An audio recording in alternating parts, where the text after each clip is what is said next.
Всім привіт! Сьогодні будемо готувати узбецький плов. По такому рецепту він виходить просто неймовірно смачним, дуже ароматним та розсипчастим.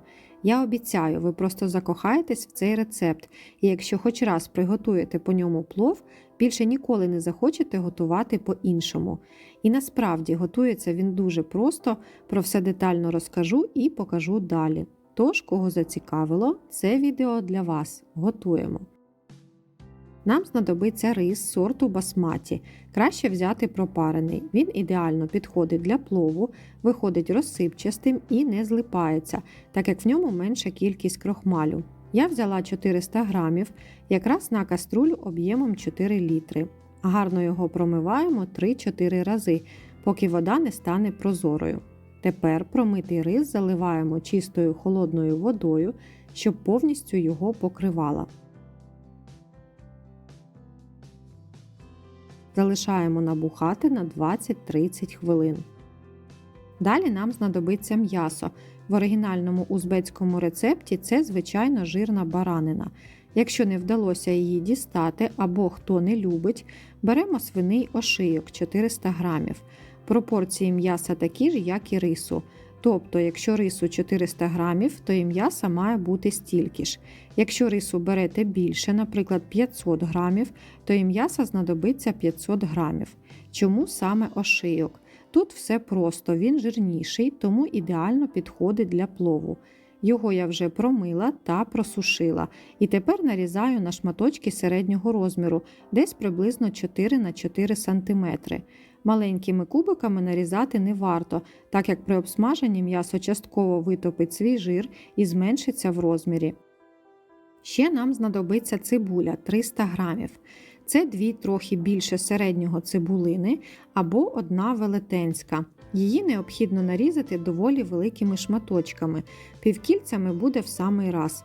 І не думайте, що цибулі забагато. На плов взагалі беруть овочів побільше, адже вони віддають цій страві весь свій смак та аромат. Далі візьмемо моркву, також 300 грамів. Це 2 середні морквини. Її необхідно нарізати соломкою. Якщо морква доволі велика, розрізаємо її на 3 частини і вже потім подрібнюємо. Якщо ж вона доволі маленька, то достатньо буде її розрізати навпіл або ж нарізати соломкою по всій довжині. Моркву нарізали, м'ясо та цибулю теж. Тепер можемо переходити до обсмаження. Тут нам знадобиться каструля, в якій можна обсмажувати, або казан. Вливаємо сюди рослинну олію доволі таки щедро, тут її не шкодуємо. В мене пішло приблизно 100 мл. Гарно все розігріваємо і вже в гарячу олію викладаємо м'ясо. Розрівнюємо його по дну каструлі і обсмажуємо до рум'яної кірочки на нагріві плити вище середнього. В мене це 7 з 9. Зараз наша ціль, щоб воно лише гарно зарум'янювалось зверху, а не тушкувалось. І як тільки бачите, що знизу утворилась гарна кірочка, перевертаємо всі шматочки на інший бік і продовжуємо обсмажувати далі до підрум'янення. Нехай вас не лякає така велика кількість жиру, адже саме це забезпечує гарне підрум'янення м'яса та овочів, а також розсипчастість рису. На етапі, коли на м'ясі утворилась рум'яна скоринка з усіх боків, саме час додавати сюди нарізану цибулю. Перемішуємо все разом і продовжуємо обсмажувати на цьому ж нагріві плити, поки цибуля набуде золотавого кольору. Також не забуваємо в процесі обсмаження періодично її помішувати, щоб вона не підгорала. І як тільки цибуля набула такого приємного карамельно-золотистого відтінку, додаємо сюди нарізану моркву. Перемішуємо все разом і обсмажуємо ще хвилин 5, тепер вже до підрум'янення моркви. В процесі теж не забуваємо все помішувати, щоб овочі та м'ясо не підгорали і потім не гірчили в готовому плові. Коли морква підрум'янилась, додаємо сіль за смаком. На таку кількість рису я беру 2-3 чайні ложки без гірки. І далі додаємо приправу до плову, в складі якої обов'язково має бути зіра та родзинки або барбарис. Тому читайте склад на упаковці, коли купуєте таку приправу, або докуповуйте зіру та барбарис чи родзинки окремо. Приправи я додаю 4 чайні ложки без гірки. Знову все змішаємо, щоб овочі об'єднали зі спеціями. Завдяки ним наш плов вийде надзвичайно ароматним, з яскравим та насиченим смаком. Далі вливаємо сюди окріп, тому не забудьте паралельно закип'ятити достатню кількість води. Овочі мають бути повністю ним покриті, можна навіть налити на 2 см вище. Кладемо по центру 1 цілу головку нечищеного часнику. Зменшуємо нагрів плити нижче середнього, в мене 3 з 9, щільно накриваємо кришкою і тушкуємо 40-50 хвилин до м'якості та повної готовності м'яса. Через 30 хвилин повністю зливаємо з рису всю воду. За цей час він в себе вібрав достатню кількість рідини і таким чином ми скоротили час його приготування. Через 40 хвилин знімаємо кришку, адже м'ясо має бути вже повністю готовим. Обережно дістаємо звідси чесник, але не викидаємо, він нам ще знадобиться. Далі викладаємо сюди рис таким чином, щоб він опинився зверху м'яса та овочів. Я викладаю за допомогою лопатки, але можна спробувати обережно його висипати зверху. Тут вже як кому зручніше. Головне не перемішувати його зараз з м'ясом та овочами, а саме викласти зверху. І тепер обережно розрівнюємо по всій поверхні, щоб він лежав рівномірним шаром. Далі також обережно вливаємо сюди окріп, щоб він покривав рис приблизно на 2 пальці вище. Це десь 2-3 см.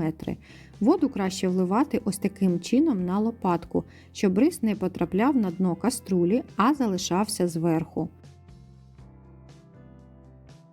Повертаємо в центр наш часник і трохи його вдавлюємо.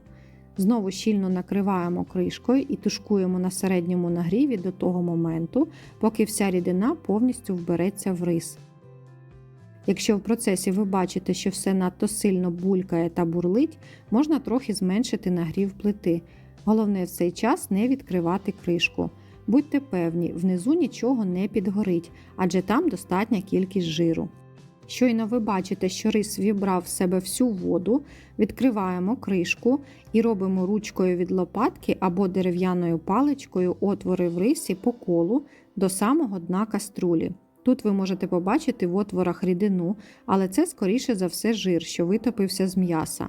Знову накриваємо кришкою і тушкуємо до готовності рису ще 10-15 хвилин на нагріві плити нижче середнього. Далі можна спробувати. Сам рис має бути ще злегка твердуватим, як то кажуть, на зубок, тому старайтесь його не переварити.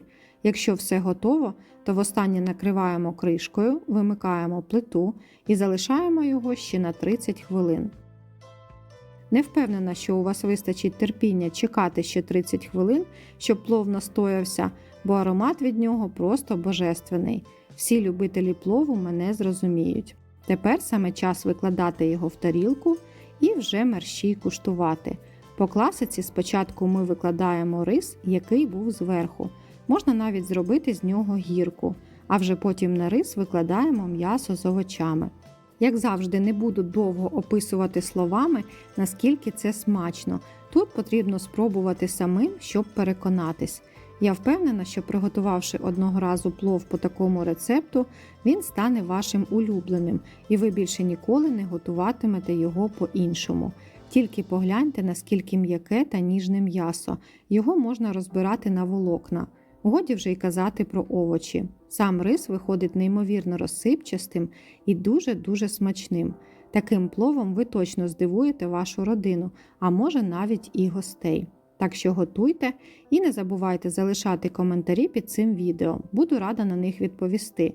Діліться тим, як готують плов у вашій родині. Буде цікаво дізнатись. Також не забувайте поставити вподобайку під цим відео та підписуйтесь на мій канал, якщо досі цього не зробили. Це буде найкращою подякою за мої старання. Готуйте з душею та любов'ю, і ваші страви завжди будуть неперевершеними. До зустрічі!